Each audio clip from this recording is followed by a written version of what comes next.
অনেক রোজাদারের রোজা উপোস থাকা ছাড়া আর কিছুই নয়, শুধু উপোস থাকবে। উপোস থাকার নাম রোজা নয়, উপোস থাকার নাম রোজা নয়। রোজা হলো সংযম করা, রোজা হলো নিজের নফসের সাথে যুদ্ধ করা, নিজের নফসের সাথে জিহাদ করা। কেমন? নফস বলছে নামাজ পড়িস না, আর আপনি বলবেন আমি রোজাদার, নামাজ পড়তে হবে। নফস বলছে একটু শরীর খারাপ লাগছে, ফজরের নামাজটা না পড়ে জোহরের সাথে কাজা করে দিস।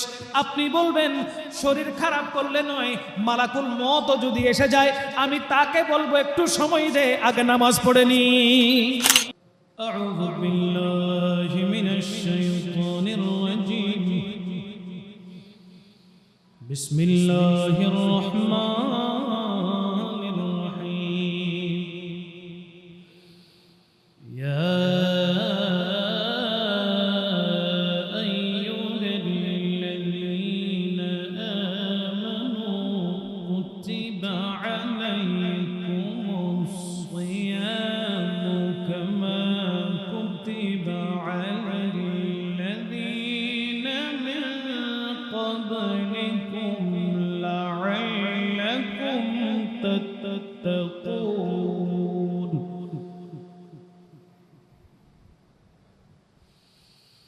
وأيضا قال الله تعالى عز وجل في القرآن الكريم بسم الله الرحمن الرحيم فمن شهد منكم الشهر فليصم. صدق الله المولانا العظيم وصدق رسوله النبي الحبيب الكريم ونحن على ذلك لمن الشاهدين والشاكرين والحمد لله رب العالمين. رب صل وسلم وبارك عليه. যে নিয়ামতের শুকরিয়া আদায় করে না আল্লাহ পাক রব্বুল আলামিন তাকে আর নিয়ামত দান করে না। নিয়ামত পেয়েছেন, ওই নিয়ামতের শুকরিয়া যদি আপনি আদায় করেন আমার আল্লাহ খুশি হয়ে আপনাকে আরো ভরপুর নিয়ামত দান করবেন। রমজানুল মুবারক, এই পবিত্র মাহে রমজানুল মুবারককে 3 হিস্সায় ভাগ করা হয়েছে। প্রথম 10 দিন রহমতের, দ্বিতীয় 10 দিন মাগফিরাতের, তৃতীয় 10 দিন নাজাতের। আমরা রহমতগুলো আল্লাহর পক্ষ থেকে রহমতের 10 দিন পার করে এসেছি। এখন মাগফিরাত চলছে। কি চলছে? মাগফিরাত চলছে। আহা, কত সুন্দর, কত চমৎকার এই পবিত্র মাহে রমজানুল মুবারকের প্রত্যেকটি মুহূর্ত। বান্দা নিঃশ্বাস নিচ্ছে, মুমিন বান্দার নিঃশ্বাস নেওয়া সেটাও ইবাদত। মুমিন বান্দা হাঁটা চলা করছে সেটাও ইবাদত। রোজাদার ব্যক্তি সাহরি করছে সেটাও ইবাদত। রোজাদার ব্যক্তি ইফতার করছে সেটাও ইবাদত।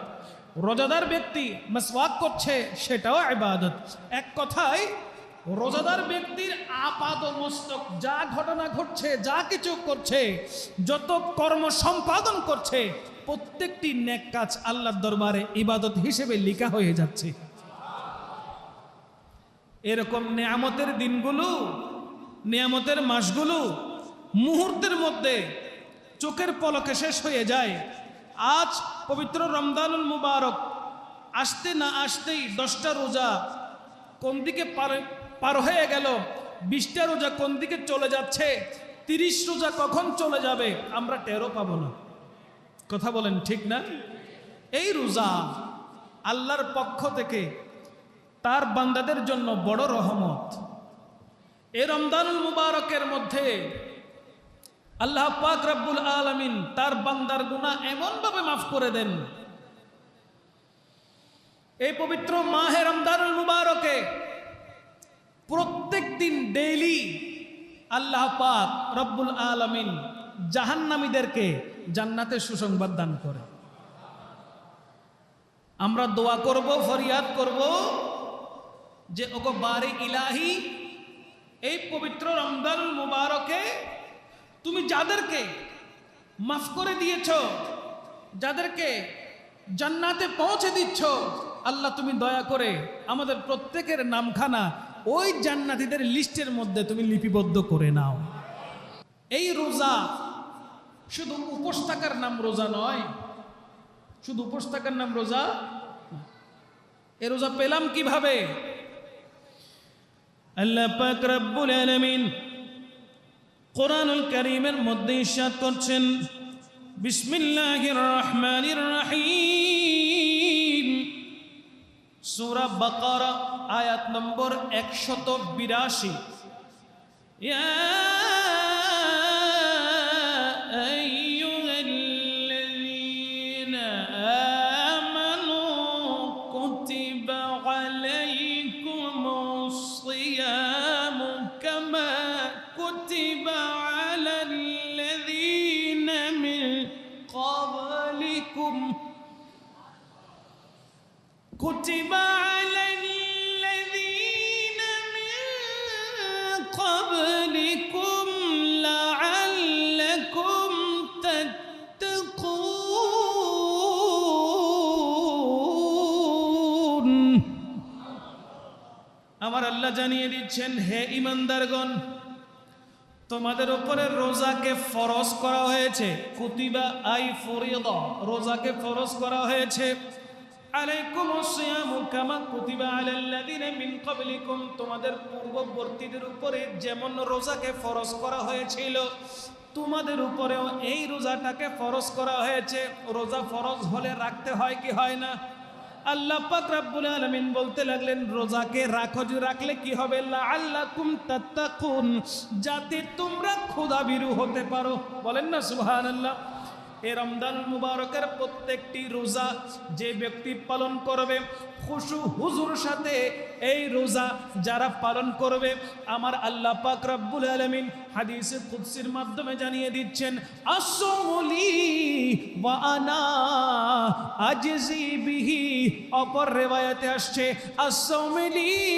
আসসামুলি ওয়া আনা উজজা বিহি। আমার আল্লাহ পাক রব্বুল আলামিন জানিয়ে দিচ্ছেন, রোজা আমার বান্দারা যখন পালন করে, ওই রোজাদার ব্যক্তিকে পুরস্কার স্বয়ং আমি আল্লাহ নিজ কুদরতি হাতে দান করব। আল্লাহ যদি নিজ কুদরতি হাতে পুরস্কার দান করে, পুরস্কার দেয়, কম দিবে না বেশি দিবে? বলেন না, কম দিবে না বেশি দিবে? বান্দা নামাজ পড়ছে, ফরজ নামাজের পাশাপাশি সুন্নত ওয়াজিব নামাজ পড়ছে, নফল নামাজও আদায় করছে, দান সদকা করছে, মানুষকে সাহায্য সহযোগিতা করছে, সৎ কাজ করছে, নেক আমলগুলো করছে। কিন্তু অনেক সময় দেখা যায় ওই বান্দা বিভিন্ন অপকর্ম করার কারণে, বিভিন্ন অপরাধ জগতে লিপ্ত থাকার কারণে তার নেক আমলগুলো অটোমেটিকলি নষ্ট হয়ে যায়। হাদিসে মোবারকার ভাষায় হলো, শুনে রাখেন, কোনো মানুষ কারো জন্য যদি গীবত করে, এখন তো আমরা পরনিন্দা করি, এটা এমন সহজ হয়ে গেছে, পানি পান করার মতো সহজ, পরনিন্দা করে ফেলি। স্বেচ্ছাই হোক অনিচ্ছাই হোক, এক ভাই অপর ভাইয়ের সাথে গীবত করি। হাদিসে মুবারকার ভাষায় আসছে, আল গীবাতু আশাদ্দু মিনাজ জিনা, গীবত হলো ব্যভিচার থেকেও মারাত্মক। বলেন না নাউজুবিল্লাহ। নেক আমলের পাশাপাশি যখন আপনি বদআমল করা শুরু করবেন, সমস্ত কবুল হয়েছে এমন ইবাদত আমার আল্লাহ পাক রব্বুল আলামিন একদম নষ্ট করে দিবেন। কেমন করে নষ্ট করবে? আগুন যেভাবে লাকড়িকে পুড়ে ছাই করে দেয়, আগুন যেভাবে লাকড়িকে পুড়ে ছাই করে দেয়, ঠিক তেমন আপনার ওই গীবত, আপনার ওই পাপ, আপনার ওই অপরাধ কবুল হয়েছে এমন নেক আমলগুলোকে ধ্বংস করে দেবে। বলেন না নাউজুবিল্লাহ। বান্দা যখন দুনিয়া থেকে চলে যাবে, আল্লাহর দরবারে যখন ওই বান্দা যখন উপস্থিত হবে, আমার আল্লাহ জানাবেন, বান্দা তুমি নেক আমল নিয়ে এসেছো, কিন্তু তুমি পরের ধন হরণ করেছো, তো তুমি যে ইবাদতগুলো নিয়ে এসেছো তাকে ইবাদতগুলো দিয়ে দিতে হবে, নাকি তখন টাকা পয়সার লেনদেন থাকবে? বলেন না, টাকা পয়সার লেনদেন থাকবে? বান্দা তোমার নেক আমল থেকে তাকে দিয়ে দিতে হবে, কারণ এখানে কোনো টাকা পয়সার লেনদেন নাই, সওয়াবের লেনদেন চলবে। তুমি যখন তার হক মেরেছ দুনিয়ার মধ্যে, যখন তার হক তোমার কাছে যখন রয়ে গেছে, হাসরের ময়দানে তোমার যত নেক আমল আছে, নামাজ পড়েছেন নামাজ কর্তন হয়ে যাবে, নফল নামাজ পড়েছেন নফল নামাজ কর্তন হয়ে যাবে, আপনি দান সৎকা করেছেন দান সৎকা কর্তন হয়ে যাবে, কাউকে সাহায্য করেছেন ওই সাহায্য কর্তন হয়ে যাবে। এইভাবে আপনার নেক আমল, প্রত্যেকটা নেক আমল একের পর এক আপনি যা যা দুনিয়াতে করেছেন সবার জন্য খেসারত দিয়ে আসতে হবে। শুধুমাত্র রোজা, যখন শুধু রোজা ছাড়া আর কোনো কিছু বাকি থাকবে না, শুধুমাত্র রোজা ছাড়া আর কোনো কিছু, কোনো নেক আমল যখন বাকি থাকবে না, আমার আল্লাহ বলে আসসামুলি ওয়া আনা উজজা বিহি, আমার আল্লাহ জানিয়ে দেয় রোজা যখন তুই পালন করলি, শুনে রাখ এই রোজার প্রতিদান আমি আল্লাহ নিজেই হয়ে যায়। রোজার প্রতিদান আল্লাহ নিজেই হয়ে যায়। আল্লাহ এই রোজা কাউকে দেয়, এই ভাগ কাউকে দেয় না। কেননা বান্দা যখন রোজা রাখে, সূর্য উদিত হওয়া থেকে শুরু করে সূর্য অস্ত যাওয়া পর্যন্ত ওই সময়টা বান্দা চোখের সামনে খাবার থাকলে ওই খাবার গ্রহণ করে, চোখের সামনে পানি থাকলে তৃষ্ণায় বুক ফেটে গেলে ওই পানি পান করে না। কেন? বলে আমি রোজাদার। কথা বলেন ঠিক কিনা? কোন ইমানদারকে যদি বলা হয় তোকে আমি 1 কোটি টাকা দিব, আমার সামনে ডাবের পানিটা পান কর, দুইটা কারণে পান করব না। 1 নাম্বার, আমি রোজাদার। রোজাদারের কাছে সূর্য উঠা থেকে ডুবা পর্যন্ত কিছু বিষয় যা নিষেধ রয়েছে, অথচ এগুলো হালাল, এগুলো হারাম নয়। 1 নাম্বার, আমি রোজাদার, ডাবের পানি হালাল হওয়ার পরও আমি খেতে পারবো না। অপরদিকে ইমানদারকে যদি কোটি টাকার লোগো দেখানো হয়, ইমানদার কোনোদিন তার ঈমান টাকার বিনিময়ে বিক্রি করতে পারে? আল্লাহ পাক রব্বুল আলামিন খাবার থেকে পবিত্র, পানাহার থেকে পবিত্র। আল্লাহ খাবার খায় না, পানীয় পান করে না। বান্দা আল্লাহ পাক রব্বুল আলামিনের গুণে গুণান্বিত হওয়ার কারণে, পুরা দিন না খেয়ে থাকার কারণে, পুরা দিন পানাহার না করার কারণে, আল্লাহর গুণে গুণান্বিত হওয়ার কারণে বান্দাকে আল্লাহ পাক রব্বুল আলামিন এত বড় উপহার দিয়েছেন। কিন্তু সাবধান, আপনাকে আল্লাহ পাক রব্বুল আলামিন জান্নাতের অধিকারী করছে, আপনাকে আল্লাহ পাক রব্বুল আলামিন জাহান্নাম থেকে মুক্তি রাখছে। তার মানে এই নয় শুধুমাত্র উপোস রোজা রাখবো, ফজরের নামাজ পড়বো না, জোহর পড়বো না, আসর পড়বো না, মাগরিব হওয়ার আগে শোয়া থেকে উঠে তাড়াতাড়ি কুলি করে ইফতার করার জন্য বসে যাব, ওই রোজা আল্লাহর দরবারে পৌঁছাবে? জোরে বলেন, ওই রোজা আল্লাহর দরবারে পৌঁছাবে না। হাদিসে মুবারাকা ইরশাদ হচ্ছে, وعن أبو هريرة رضي الله تعالى عنه قال قال رسول الله صلى الله عليه وسلم من لم يدع قول الزور والعمل به فليس لله حاجة في أن يدع طعامه وشرابه। দেখেন হযরতে আবু হুরায়রা রাদিয়াল্লাহু তাআলা আনহু থেকে বর্ণিত, তিনি বলতে লাগলেন রাসূল পাক সাল্লাল্লাহু তাআলা আলাইহি ওয়া আলিহি ওয়াসাল্লাম পবিত্র হাদিসে মুবারাকার মধ্যে ইরশাদ করছেন, যে ব্যক্তি মিথ্যা বলা এবং এমন গর্হিত কাজ ত্যাগ করবে না, তার উপরে পানাহার ত্যাগ করার উপরে আল্লাহ তাআলার কোনো উদ্দেশ্য নাই। সে রোজা রাখলো কিন্তু মিথ্যা ত্যাগ করলো না, সে রোজা রাখলো খারাপ কাজ থেকে বিরত থাকলো না, সে রোজা রাখলো ইবাদত বন্দেগী থেকে বিরত থাকলো, ওই রোজা আল্লাহর দরবারে কোনোদিন কবুল হবে? এমন রোজা আল্লাহর কাছে গ্রহণযোগ্য নয়। কাম মিন সায়েমে লাইসা লাহু মিন সিয়ামিহি ইল্লা জামা। আমার নবী রাসূল পাক সাল্লাল্লাহু আলাইহি ওয়াসাল্লাম ইরশাদ করছেন, অনেক রোজাদারের রোজা উপোস থাকা ছাড়া আর কিছুই নয়। শুধু উপোস থাকবে, উপোস থাকার নাম রোজা নয়, উপোস থাকার নাম রোজা নয়। রোজা হলো সংযম করা, রোজা হলো নিজের নফসের সাথে যুদ্ধ করা, নিজের নফসের সাথে জিহাদ করা। কেমন?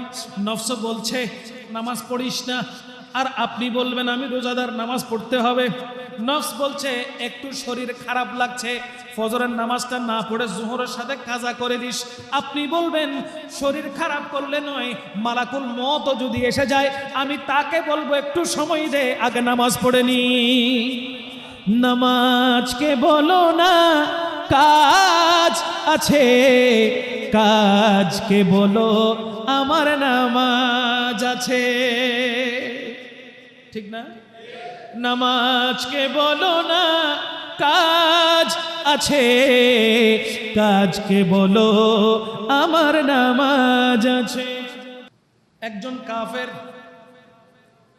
তার ছেলেকে নিয়ে, ছোট ছেলে, নাবালেগ ছেলে, একজন কাফের তার ছেলেকে নিয়ে মুসলমানদের বাজার দিয়ে হেঁটে হেঁটে যাচ্ছিলেন। হঠাৎ ওই সন্তান দোকানে যে খাবার বিক্রি করে ওই দোকান থেকে টাকা দিয়ে খাবার কিনল। কেনার পরে ওপেন রাস্তার ধারে হাঁটতে হাঁটতে খাবার চিবুচ্ছে, খাবার খাচ্ছে। হঠাৎ বাবা যখন দেখতে পেল, জোরে একটি থাপ্পড় লাগিয়ে দিল। আচ্ছা বলেন তো, একদিকে নাবালেগ শিশু, অপরদিকে সে কাফের মুশরিক হিন্দু, তাহলে তার উপর তো রোজা ফরজ হওয়ার কোনো কারণ? যার কাছে ঈমান নাই সে আমল করতে কে করবে? বাবা তাকে থাপ্পড় দিল। কেন থাপ্পড় দিল? সন্তান গালে হাত দিয়ে বসে আছে। আপনি কেন থাপ্পড় দিলেন? বলে এটা মুসলমানদের পাড়া, মুসলমানদের এলাকা, সবাই রোজাদার, আমরা তো রোজাদার না, আমরা বিধর্মী, সুতরাং তুই সবার সামনে খাবার কেন খাচ্ছিস? রমজানকে সম্মান করা শিখিসনি কেন? রোজাকে সম্মান করা শিখিসনি কেন? এই কথা বলে দু চারটি চড় থাপ্পড় যখন সন্তানকে লাগিয়ে দিল, এই চড় থাপ্পড় আমার আল্লাহ পাক রব্বুল আলামিনের পছন্দ হয়ে গেল। অথচ সে কাফের, অথচ কি সে এই চড় থাপ্পড় আল্লাহ পাক রব্বুল আলামিনের কাছে বড় পছন্দ হয়ে গেল। আমার আল্লাহ রাতের আধারে, গভীর রাতে ওই অগ্নি পূজকের ভিতরে দিন ইসলামের আলো জ্বালিয়ে দিল। সরাসরি আল্লাহ পাক রব্বুল আলামিন তাকে হেদায়েতের রাস্তা দেখিয়ে দিল। হঠাৎ সে ঘুম থেকে উঠে বলতে লাগলো, না না না, যে ধর্মে আমি আছি ওই ধর্মে আর থাকা যাবে না। আমি গত রাত্রে বুঝতে পেরেছি একটাই হক ধর্ম, একটাই সত্য ধর্ম, যেই ধর্মের নাম ইসলাম। আমার আল্লাহ আমাকে গভীর রজনীতে স্বপ্নের মাধ্যমে হক পথ দেখিয়ে দিয়েছেন, সুতরাং আর আমি বিধর্মী থাকতে পারি না। দৌড়ে গিয়ে ইমাম সাহেবের হাতে হাত রেখে আল্লাহ পাক রব্বুল আলামিনের দেওয়া ইসলাম ধর্ম গ্রহণ করে কালমা পড়ে নিল, লা ইলাহা ইল্লাল্লাহ মুহাম্মাদুর রাসূলুল্লাহ সাল্লাল্লাহু আলাইহি ওয়াসাল্লাম। কিতাবের নাম নুজহাতুল মাজালিস। এই কিতাবের মধ্যে ঘটনাটি বয়ান করা হয়েছে। বলা হচ্ছে অগ্নি পূজক যিনি রমজানকে ইজ্জত করার কারণে আল্লাহ পাক তাকে ঈমানি দৌলত দান করেছেন। কাকে ইজ্জত করার কারণে? এখন আমরা রোজা রাখি, রোজা রাখার পরে ইফতারের পূর্ব মুহূর্তে আসরের নামাজের পরে তখন মেজাজ ঠান্ডা থাকে না গরম থাকে? ওই মেজাজ গরমের ভিতরে প্রত্যেক দিন ডেইলি মুসলমানের সাথে মুসলমানের ঝগড়া ফসাদ লাগছে কিনা বলেন? তখন বলি মেজাজ গরম, দেখোস না ইফতারের টাইম হয়েছে। ঘটনাক্রমে তখন সবার তাড়াহুড়া বেড়ে যায়, রাস্তায় জ্যাম হয়ে যায়, ঠিক কিনা বলেন? বাসায় ফিরতে লেট হয়ে যায়, জ্যামের মধ্যে পড়তে হয়। অথচ ইফতারের ওয়াক্ত যখন হয় তখন দেখবেন পুরো রাস্তাটা ফাঁকা হয়ে গেছে। কথা বলেন না, ঠিক না? তা আপনি যখন বুঝতে পেরেছেন হয়তো রাস্তায় আমার ইফতার হয়ে যেতে পারে, তখন আপনি 3টা খেজুর হাতে নেন, একটা পানির বোতল নেন।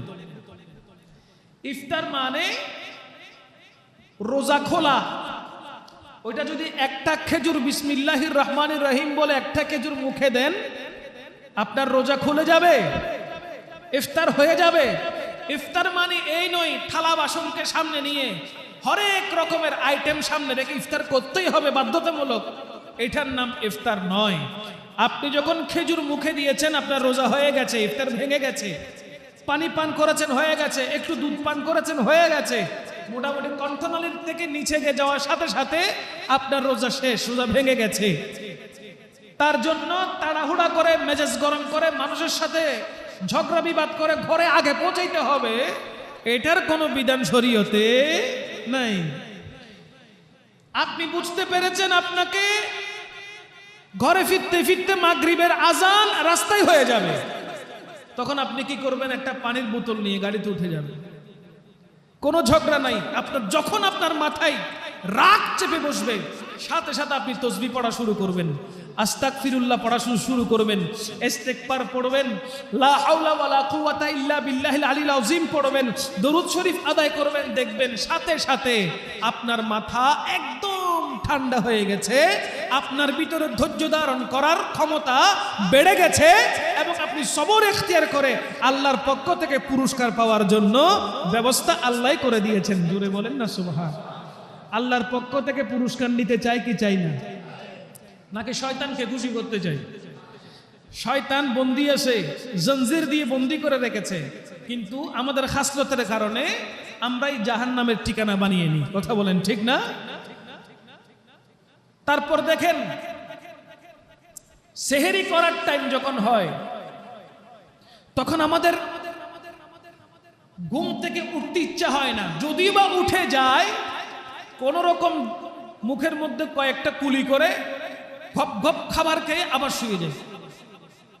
আছে না নাই? আবার অনেকে এমন করে সেহেরি করার পর সারা রাত মোবাইল টিপবে। কি mobile? Facebook, Twitter, Instagram, YouTube, TikTok, মানে একটার ভালো না লাগলে আরেকটা অপশন আছে। আছে না নাই? এগুলো আপনি 11 মাস করেছেন, তো একটা মাস বাদ দেন না, এই একটা মাস বাদ দেন, কোরআনুল কারীম খুলে বসে যান, জিকির আজকার করেন, দুরূদ শরীফ পড়েন, নফল নামাজ বেশি বেশি আদায় করেন। ঘুম আসছে না, রাতে ঘুম হচ্ছে না, আপনি ওযু করে সাথে সাথে জায়নামাজ বিছিয়ে দাঁড়িয়ে যান, তাহাজ্জুদ পড়েন, সলাতুত তাসবিহ নামাজ পড়েন, বিশেষ করে নফল নামাজগুলো আদায় করেন। কারণ আল্লাহ পাক রব্বুল আলামিন শুভ সংবাদ দেওয়ার জন্য আমাদেরকে বারবার বারবার কোরআনুল কারীমে হাদিসে মুবারাকায় বলেছেন।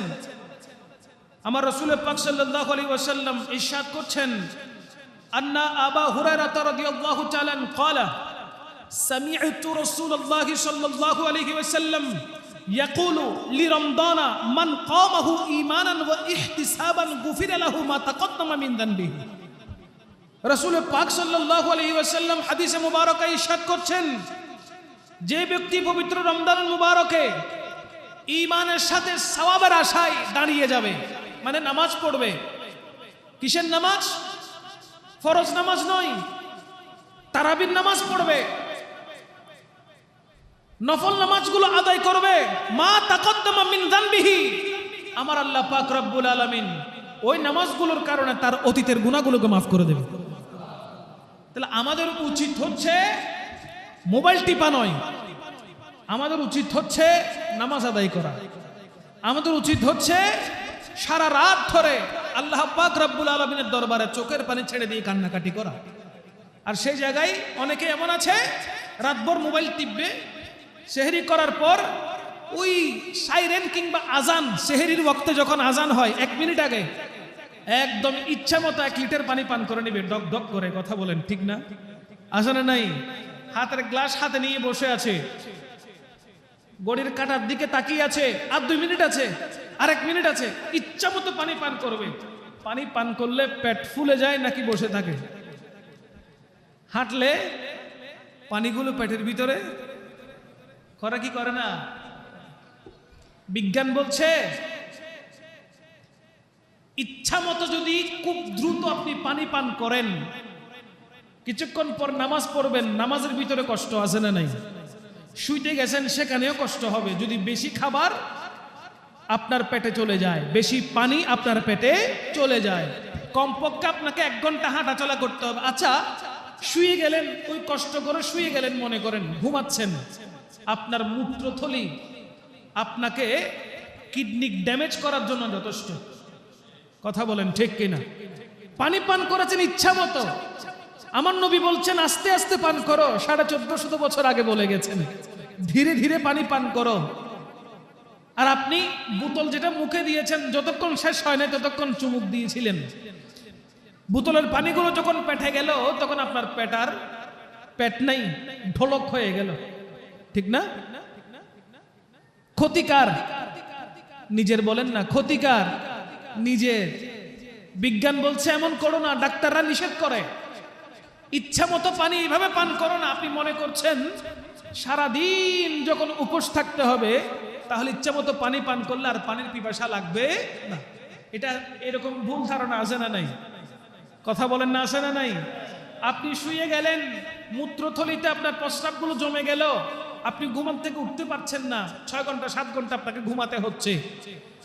1 ঘন্টার ভিতরে এতগুলো পানি ডাইজেস্ট হয়ে গেছে, মূত্রথলিতে জমা হয়ে গেছে।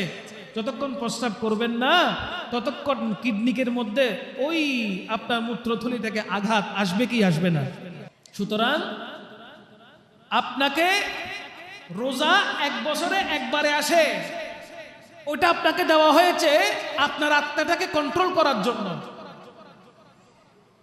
রোজা মানে কি উপোস থাকা নয়, রোজা মানে হচ্ছে বুঝা।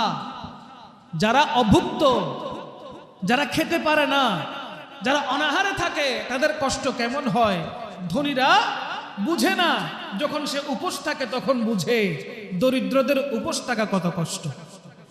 কথা বলেন না ঠিক কিনা? এই জন্য এই রোজা আমাদেরকে শিক্ষা দেয় আপনার প্রতিবেশী উপোস আছে কি না। আপনার ঘরে চুলা জ্বলছে, আপনার প্রতিবেশীর ঘরে চুলা জ্বলছে কি না। আপনার ঘরে হরেক রকমের ইফতার সেহরির আয়োজন হয়েছে, আপনার প্রতিবেশী ওই গরিব মিসকিনের ঘরে ইফতার এবং সেহরির ব্যবস্থা আছে কি না। আপনি হরেক রকমের খাবার নিয়ে বসেছেন, তার বেলায় একদম চুলা মুড়ি জুটলো কিনা, সেটা দেখার নামই হলো রোজা। সেটা দেখার নাম কি? রোজা। রোজা মানে উপোস থাকবো, সন্ধ্যাবেলায় ইচ্ছা মতো খাবো আর রাতে মার্কেটে ঘুরবো, এটার নাম রোজা হতে পারে না। এগুলোর নাম রোজা নয়। অনেক সময় তো এমন যুবক ভাইয়ার এমন আছে যারা ফজরের আগে ঘুমায়, উঠে জোহরের পরে। একটা দিন কাবার হয়ে গেছে। কথা বলেন ঠিক না? ফজরের আগে ঘুমায় নামাজ ছাড়া, উঠে জোহরের পরে 3টা 4টার দিকে প্রায় আসরের ওয়াক্ত হয়ে যায়। সারাদিন ঘুমেছিল, সে রোজার মর্ম বুঝবে কি? সে রোজার মর্ম বুঝবেটা কি? রোজা তো ঘুমের ভিতরে শেষ, ঠিক না? তাই ওই রোজা আল্লাহর দরবারে কাউন্ট হবে না।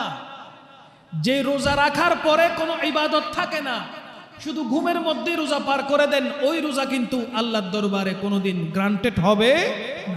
রোজা রেখেছেন, সংযম করতে হবে। রোজা আছেন, কেমন কষ্ট হচ্ছে, কেমন কষ্ট হচ্ছে, গরিব দুঃখীরা কেমন কষ্ট করছে না খেয়ে, আপনাকে সেটা বুঝতে হবে। বুঝার পরে তাদের জন্য স্নেহ, মায়া, মমতা আপনার ভিতরে কাজ করতে হবে। আপনার উপরে যাকাত ফরজ হয়েছে, আপনাকে যাকাত প্রদান করতে হবে। সাহাবায়ে কেরামগণ শাবান মাসে, এই রমজানুল মুবারকে বেশি ইবাদত করার জন্য সাহাবায়ে কেরামগণ শাবান মাসে সমস্ত যাকাত পরিধান করে দিয়ে শুধু রমজানুল মুবারকে ইবাদত করার জন্য বরাদ্দ করে রাখতেন। আমরা এখনো অনেকে আছি যারা যাকাত প্রদান করি নাই। যাকাত দেওয়া নফল নাকি ওয়াজিব? যাকাত দেওয়া ফরজ, নফলও না, মুস্তাহাবও না, ওয়াজিবও, সবার উপরে ফরজ। সবার উপরে কি? 5 ফরজের 1 ফরজ হলো যাকাত দেওয়া। যাকাত আপনার উপরে ফরজ হয়েছে কিন্তু আপনি দিচ্ছেন না, তার মানে গরিবের হক আপনার পকেটে রয়ে গেল। গরিবের হক আপনার পকেটে। যাকাতের এক মানা হলো আজিয়াদা, বৃদ্ধি পাওয়া। যাকাতের এক মানা কি? বৃদ্ধি পাওয়া, জিয়াদা। যাকাতের আরেক মানা আত-তাহারাতুন, পবিত্র হওয়া। এখন আমাদের মাথায় এটা ঢুকবে না কেন? বলে যাকাত মানে তো চলে যাওয়া। আছে 1,02,500 গেছে, যাকাত মানে চলে যাওয়া। আমাদের মনে হচ্ছে যাকাত মানে চলে যাওয়া, কিন্তু আল্লাহ কি বলছেন? যাকাত মানে বৃদ্ধি হওয়া, যাকাত মানে পবিত্র হওয়া। বলেন না সুবহানাল্লাহ। আল্লাহর চাইতে বেশি আমরা বুঝবো? বলেন না, আল্লাহর চাইতে বেশি বুঝবো? আমাদের মনে হচ্ছে যে আমরা 1 লাখ থেকে যখন 2,500 টাকা দিয়ে দিলাম, তাহলে আমার থেকে তো 1 থেকে কমে গেল, 1 লাখ টাকা থেকে তো কমে গেল আমার, তো কেমনে জিয়াদা হলো? আমার আল্লাহ পাক রব্বুল আলামিন বলতে লাগলেন, শোনো, তুমি যখন আমার ফরজ আদায় করেছো, তোমার যে টাকাটুকু রয়েছে ওই টাকাকে আমি আল্লাহ পবিত্র করে দিয়েছি, এবং তোমার ধন দৌলত সম্পদ যা আছে সেইগুলোর পাহারাদার হিসেবে আমি ফেরেশতা নিয়োগ করে দিয়েছি। দেখবেন অনেক সময় যারা ঠিক মতো যাকাত আদায় করে না, তাদের ধন সম্পদের কোনো গ্যারান্টি। সমুদ্রের মধ্যে জাহাজ আছে, শিপের ব্যবসা আছে, ওই জাহাজ যাকাত না দেওয়ার কারণে দেন নাই, মনে করেন 1 কোটি টাকা, 100 কোটি টাকার জাহাজ আল্লাহ সমুদ্রের তলিয়ে নিয়ে গেছে, আছে না নাই? আমার আল্লাহ বলতে লাগলেন, ঠিক মতো যাকাত আদায় করো। সমুদ্রে যে জাহাজ চলছে, ওই জাহাজ ঠিকভাবে কিনারায় ফিরিয়ে আনা আমি আল্লাহর দায়িত্ব হয়ে যায়। ওই দায়িত্বটা আল্লাহকে দিয়ে দেন না। আপনার সম্পদ যিনি দিয়েছেন উনি আপনার সম্পদ রক্ষা করবে। আপনার কাজ হলো আল্লাহর পক্ষ থেকে হুকুমগুলো আদায় করা। দুনিয়া আপনার নয়, আপনি নিজে আপনার নয়, তো সব ধন সম্পদ আপনার কোত্থেকে হবে? এই দুনিয়াতে সব রেখে আবার চলে যেতে হবে।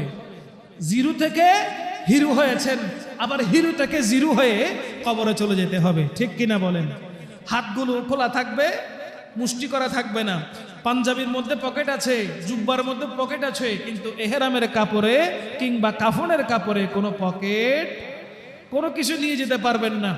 খালি এসেছেন, খালি যেতে হবে। সুতরাং আল্লাহ যে হুকুমগুলো আমাদেরকে করেছেন, অবশ্যই আমাদেরকে হুকুমগুলো মান্য করতে হবে। আর আল্লাহ পাক রব্বুল আলামিনের দরবারে ভরসা করতে হবে। আপনি যখন যাকাত আদায় করেছেন, আপনি যখন রোজা রেখেছেন, আপনি যখন নামাজ পড়ছেন, আপনি যখন হজ ফরজ হয়েছে হজ যখন করছেন, আমলগুলো যখন ঠিক রেখেছেন, আপনার দুনিয়া এবং আখিরাতের কল্যাণ কার হাতে? জোরে বলেন, কার হাতে? আপনি এদিকে ইবাদত করবেন, আপনি আমল করবেন, আপনার আমলের উপরে খুশি হয়ে, ইবাদতের উপরে খুশি হয়ে, ঈমানের উপরে খুশি হয়ে আল্লাহ পাক রব্বুল আলামিন আপনার ঠিকানা জাহান্নাম থেকে কেটে দিয়ে জান্নাতি করে দেবেন। আল্লাহর প্রতি বিশ্বাস আছে না নাই? জোরে বলেন, আছে না নাই? সুতরাং আমাদের কাজ হচ্ছে ডিউটি পালন করা। আমাদের কাজ কি? অনেক কোম্পানি এমন আছে ডিউটি পালন করার পরেও মাসের পর মাস বেতন বকেয়া থাকে, আছে না নাই? আল্লাহর কাছে কোনো বকেয়া বলতে কিছু থাকে না। আল্লাহ নগদ দিয়ে দেন। আল্লাহ কি দেন? নগদ দিয়ে দেন। আমার নবীর কাছে বাকি বলতে কিছু নাই, যা নিবেন সব নগদ নিবেন। আলা হযরত বলতেছেন, লা রাব্বিল আরশ জিসকো জো মিলা উনসে মিলা, बटती है कौनैन में नेमत रसूलुल्लाह की, बटती है कौनैन में नेमत रसूलुल्लाह की। अल्लाहुम्मा सल्ले मौलाना मुहम्मद व अला